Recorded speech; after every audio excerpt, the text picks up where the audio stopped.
Claudio, muy buenos días. Te saluda Sergio y Ronnie aquí en Radio Lateral, en la provincia de Misiones. Qué gusto saludarte, gracias por estos minutos. No, faltaba más, un gusto.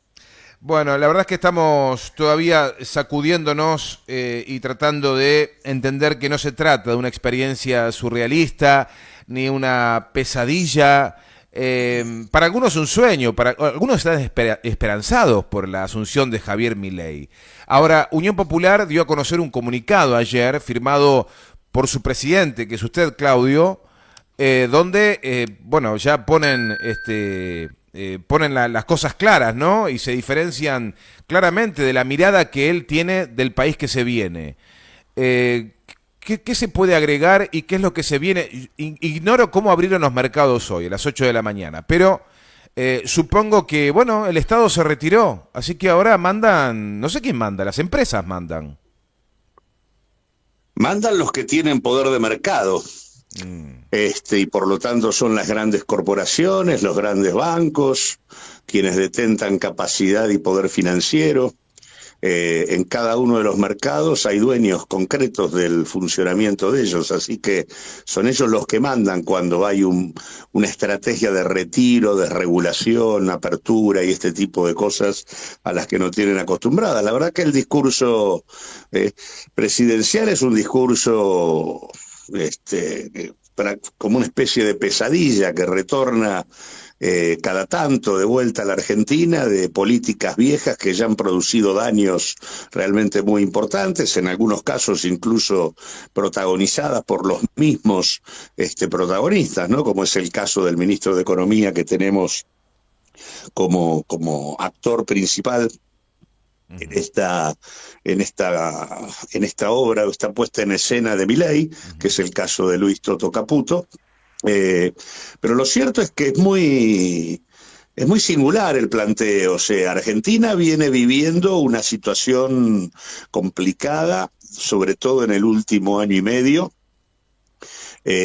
como resultado de una estrategia de ajuste inflacionario que se pactó con el fondo en el marco del gobierno de Alberto Fernández y Massa. Esto produjo desde comienzos del 2022 hasta finales del 2023 un escenario de desaceleración de la actividad económica y al mismo tiempo de multiplicación de la inflación.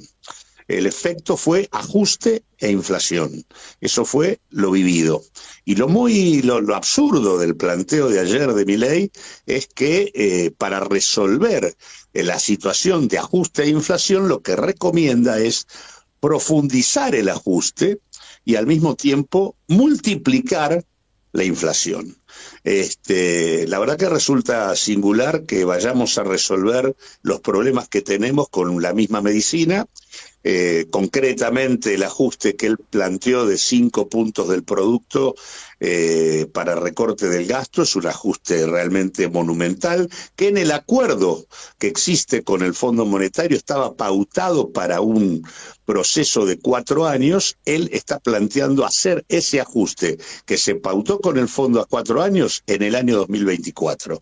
O sea, multiplica por 4 el ajuste que efectivamente se pretendía llevar a cabo en un lapso de tiempo mucho más grande, lo cual, en primer lugar, plantea el interrogante de para qué, por qué razón profundizar a tal extremo cuando ni siquiera el acuerdo con el fondo obligaría a un ajuste de esa magnitud.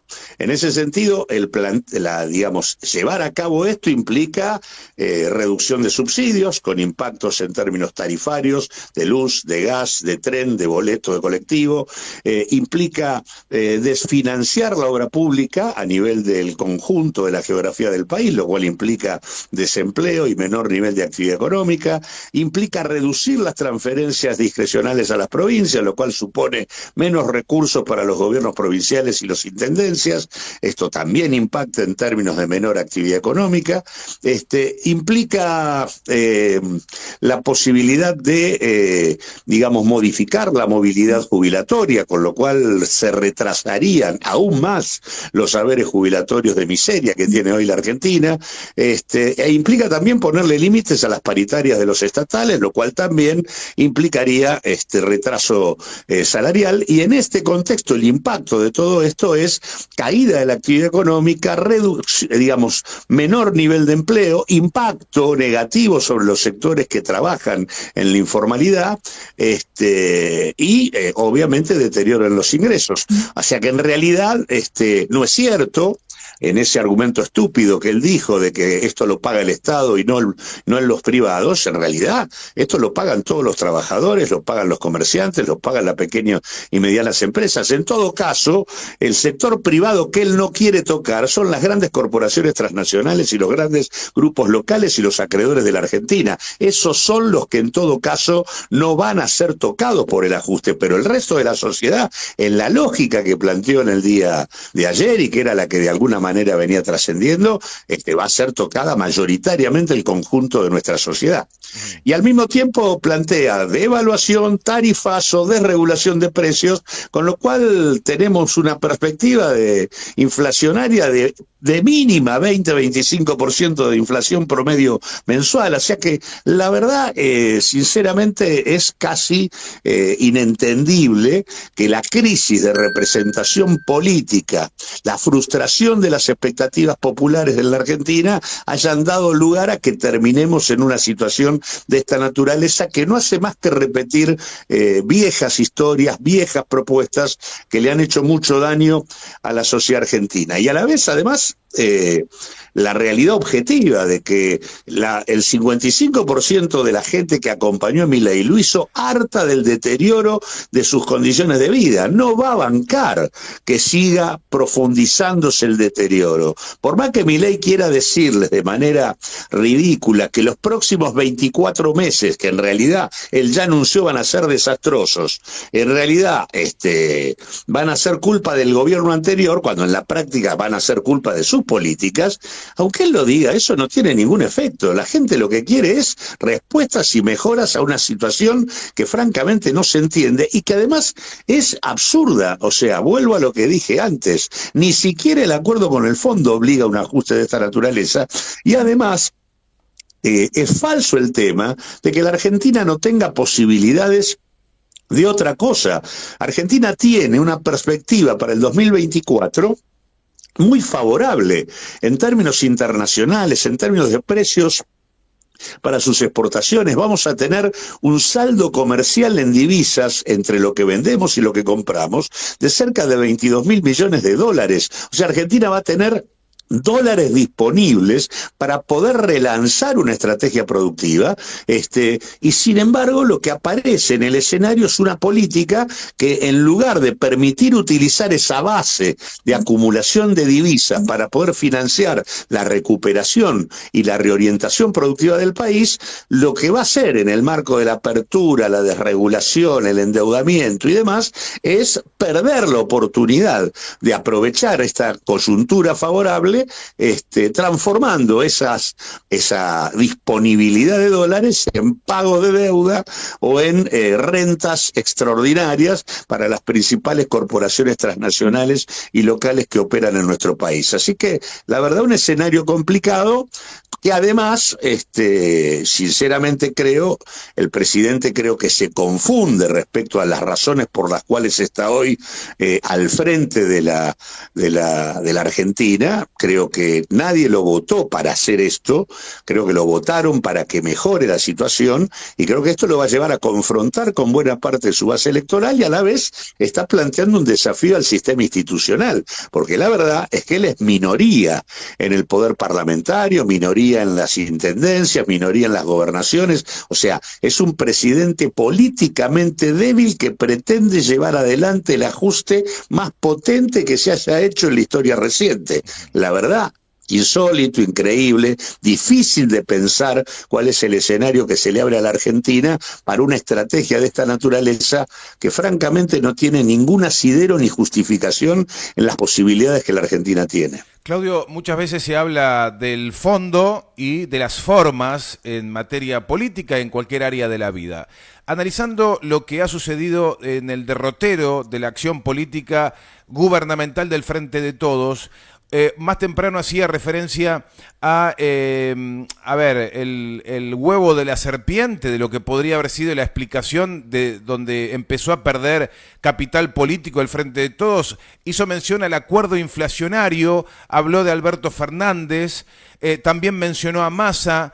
Bueno, nosotros hablamos desde la Casa Patria Misiones, creo que es evidente, nosotros estamos dentro de un proyecto de país, desde aquí, humildemente, como comunicadores, creemos que Cristina Fernández de Kirchner es para nosotros nuestra conducción. Bueno, pero a partir de allí, de ese análisis que nosotros intentamos hacer y nos cuesta una enormidad para entender qué es lo que pasó, por qué Javier Milei es presidente. Ahora, yo no lo tenía, usted lo está poniendo a Massa en el problema del acuerdo inflacionario que se firmó junto con Alberto Fernández y Martín Guzmán.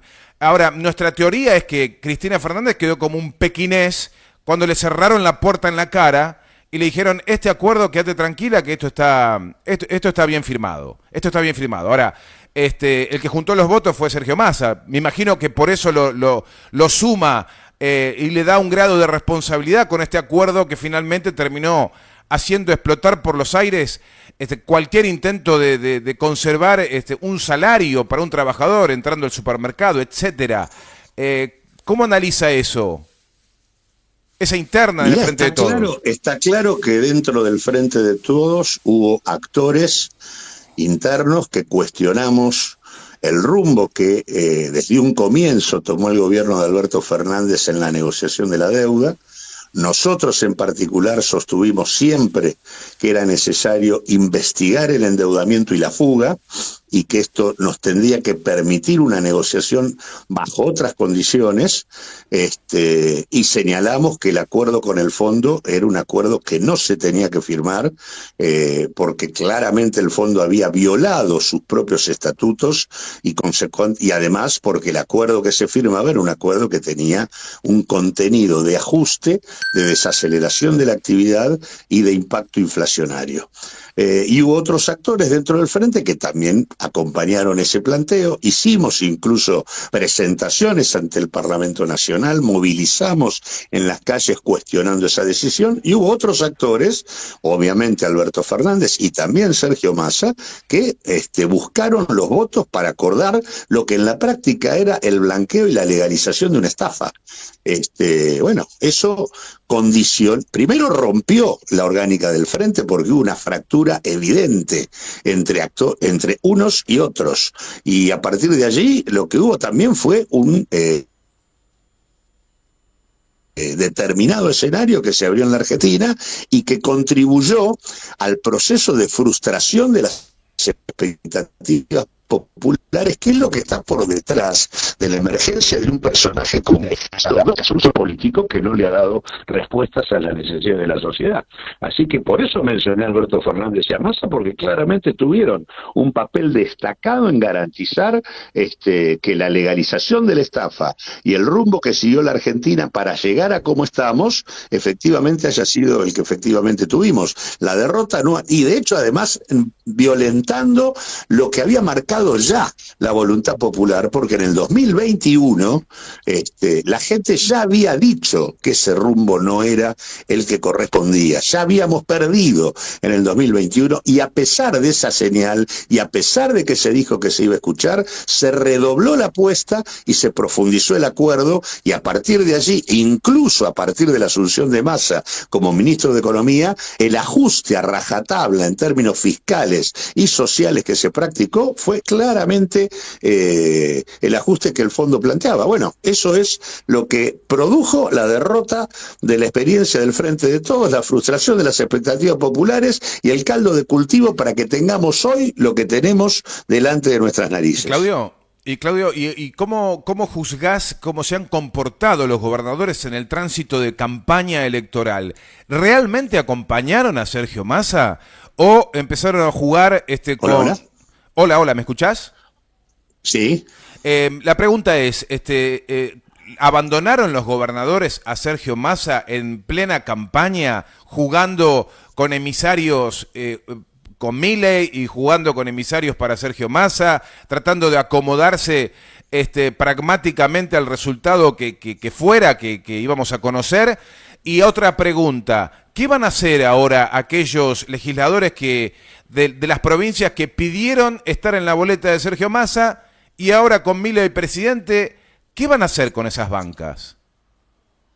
Mirá, respecto a esto último, yo lo que creo es que buena parte de quienes forman hoy el poder parlamentario fueron votados para otras políticas y no para lo que Milei está planteando. Por lo tanto, si son fieles a aquellas razones para las cuales fueron votados, deberían ponerle límites a los intentos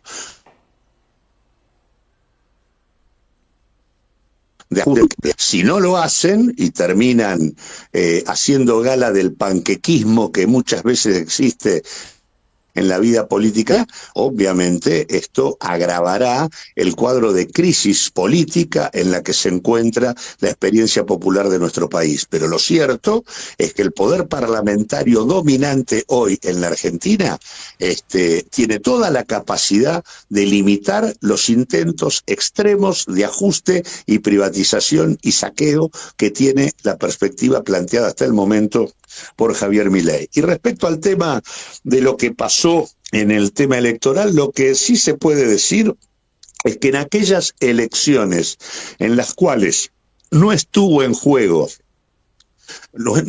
en juego los poderes territoriales, esas fueron las elecciones donde Milei hizo su mejor performance. Esto ocurrió en las PASO, donde claramente no estaba en juego nada.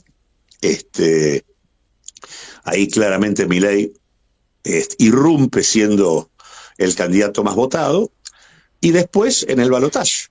En el balotaje los poderes territoriales no jugaban absolutamente nada. Bueno, ahí Milei logró el 55%.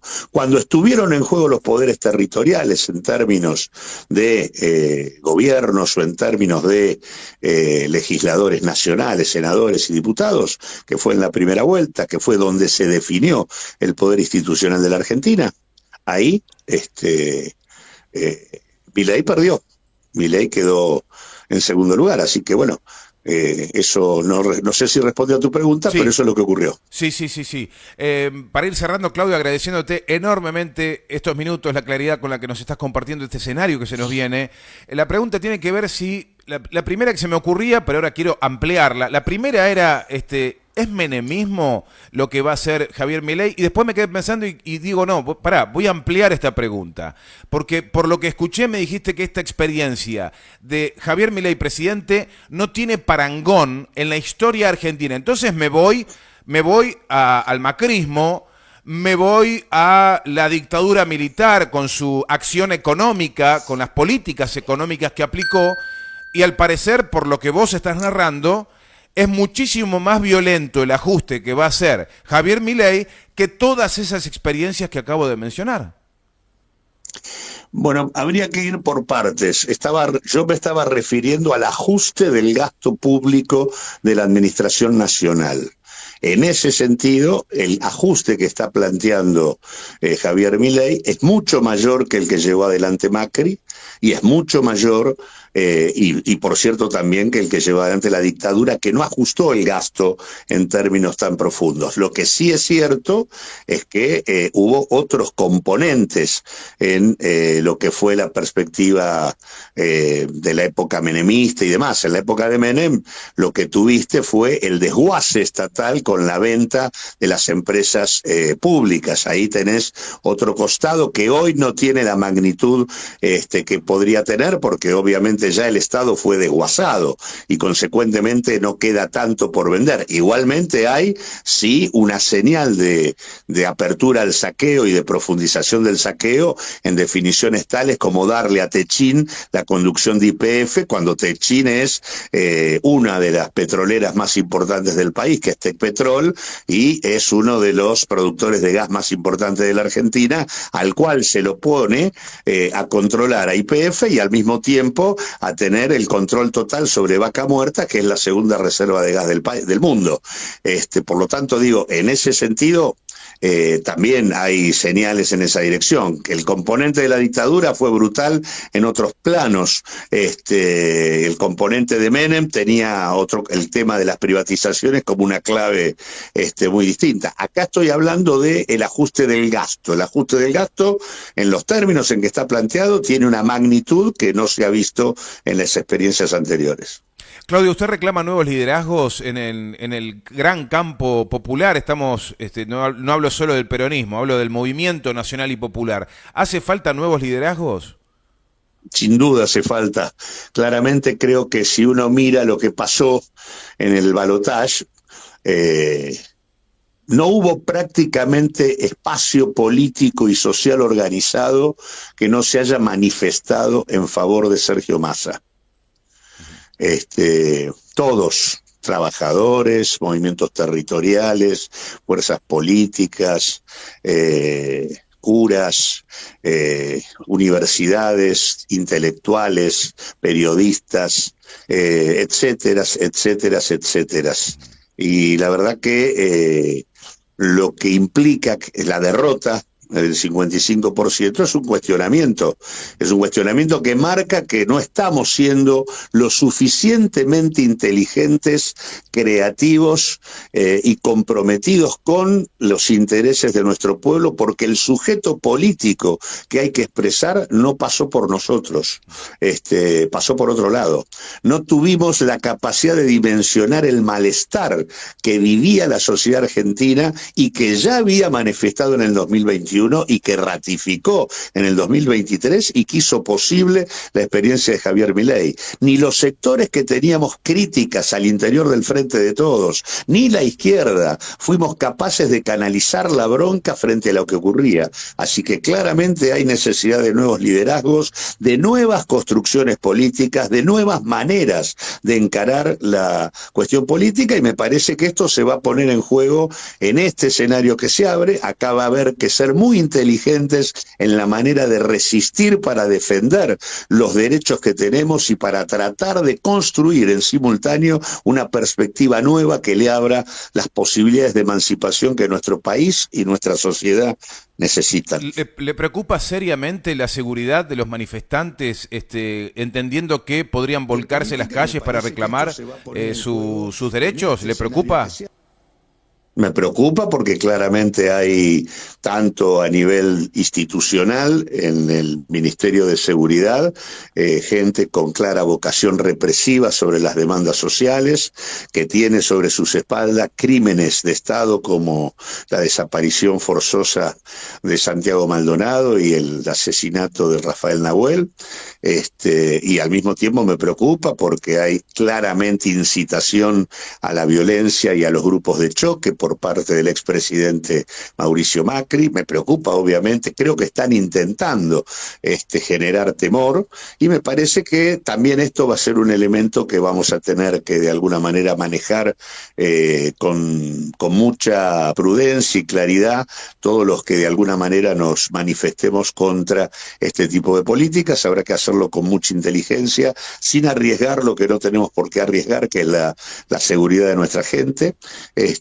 y garantizando todos los reaseguros para que efectivamente las libertades individuales, las garantías constitucionales y el derecho a la protesta puedan tener el lugar que deben tener en la discusión política de la Argentina. Gracias, Claudio, por estos minutos. Le mandamos un abrazo enorme. No, a ustedes. Muy amable.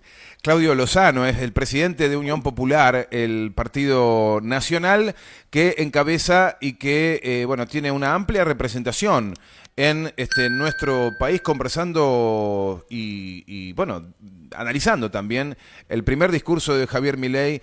Y hoy es un día clave, hoy es un día fundamental para comenzar a delinear las primeras medidas en todas las áreas, económicas, sociales, culturales, de trabajo, y veremos cómo va avanzando este país según la era de Javier Milei.